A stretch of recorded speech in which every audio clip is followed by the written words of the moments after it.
हमारे साथ तो देखो अपने आप ही आनंद होता है। मैं रास्ते में जा रहा था कल, तो मन में भाव आ जाता है, मैंने हे बद्री विशाल भगवान, हमको टिकट मिली है बड़ी मुश्किल से, बहुत लेट, और लेट टिकट मिलने पे क्या होता है, सबसे पीछे खड़ा होना पड़ता, वहां से ज्यादा दिखते नहीं है।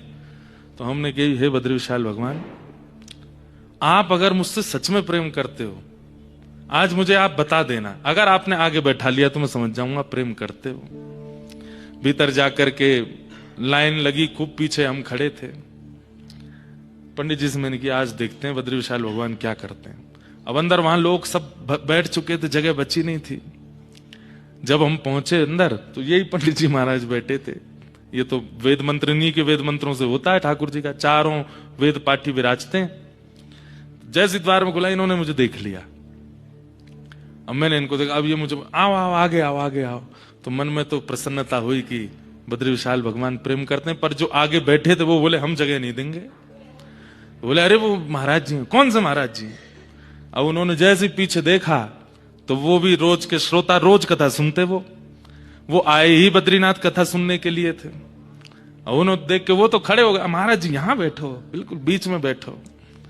अब वो सब तो बैठा, में मेरे मन में भाव आवे, मैंने की सॉरी हे बद्री विशाल भगवान, आपको बार बार चैलेंज देते हैं हम, लेकिन आज आपने प्रेम प्रस्तुत कर दिया, सन्मुख ही बैठा लिया है।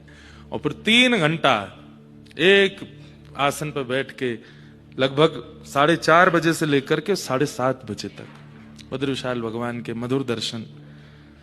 उन दर्शनों में जटा जब दिखाते हैं ना ठाकुर जी की, दिया से दिखाते हैं, देखिए ये ठाकुर जी की जटाएं हैं। वो जटा देख करके मन बड़ा हमारा व्याकुल होता है। हमारे वृंदावन ठाकुर जी के तो घुंघराले केश हैं, ऐसी मधुर अलकावली हैं।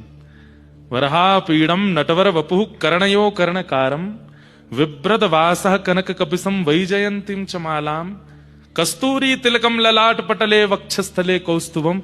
ऐसी सुंदर सुंदर शोभा जिनकी है, उनके जब जटा का दर्शन करते हैं तो हैं तो ब्रजवासी, भीतर नंद रानी भी, यशोदा भी हैं, भीतर नंद बाबा भी हैं, भीतर किशोरी जी भी हैं, भीतर मधुमंगल श्रीदामा तनसुखा मनसुखा रोहिणी मैया भी हैं, बलदाऊ जी भी हैं। तो जब अपने लाला की जटा देखी, मन बहुत भावुक हो गया कि ये जटा क्यों है, यहां घुंघराले केश क्यों नहीं है ठाकुर जी के। पर यह भी एक भाव है। कभी कभी लगता है कि ब्रजवासियों को इतना विरह दिया ना ठाकुर जी ने, तो ठाकुर जी भी कभी कभी जानबूझ करके ये सब लीला अपने आप को इतने श्रम में ले जाते हैं, इसी भाव से कि ब्रजवासी को मैंने बहुत श्रम दियो है, तो मैं भी जाकर के नेक्स्ट श्रम करूं। हमें तो यही लगता है, अनेक भाव हैं, शास्त्रीय भाव हैं, पर मन का भाव लगता है कि वहां जगन्नाथपुरी में भी, द्वारिका में भी और यहां बद्रीनाथ में भी ठाकुर जी ब्रजवासियों को जो ताप दिए हैं ना, उस ताप के समन्वय के लिए स्वयं भी ताप ले रहे हैं, स्वयं भी तप कर रहे हैं। बहुत प्रेम करते हैं ठाकुर जी ब्रजवासियों से।